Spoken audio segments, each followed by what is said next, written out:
কি গো দিদি? হ্যাঁ গো বলো। কত নাম্বার পেলো গো তোমার মেয়ে মাধ্যমিকে? ও তো 65% পেয়েছে। কি? মোটে 65%? এটা আবার কোনো নাম্বার হলো নাকি? ছ্যাঃ।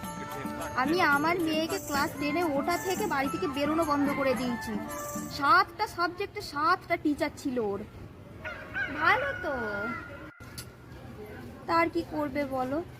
আমার মেয়ে কত নাম্বার পেয়েছে জানো? আমার মেয়ে অনেক ভালো নাম্বার পেয়েছে। চলো না ওর রেজাল্টটা দেখবে, চলো না। না গো আমার হবে না, আমি তরকারি চাপিয়ে এসেছি, হবে না আমার। আরে চলো না। কিরে মানু, কোথায় তুই? মনে হয় চান করতে গেছে বুঝলে।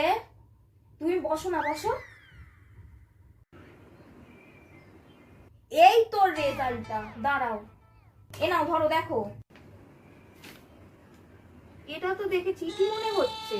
কই দেখি, তুমি তো আমার পড়তেও জানো না। একই লেখা, এ তো সত্যিই চিঠি মনে হচ্ছে। আমি মাধ্যমিকে ফেল করেছি, সেই জন্য আমি আমার প্রেমিক আকাশের সাথে পালিয়ে যাচ্ছি।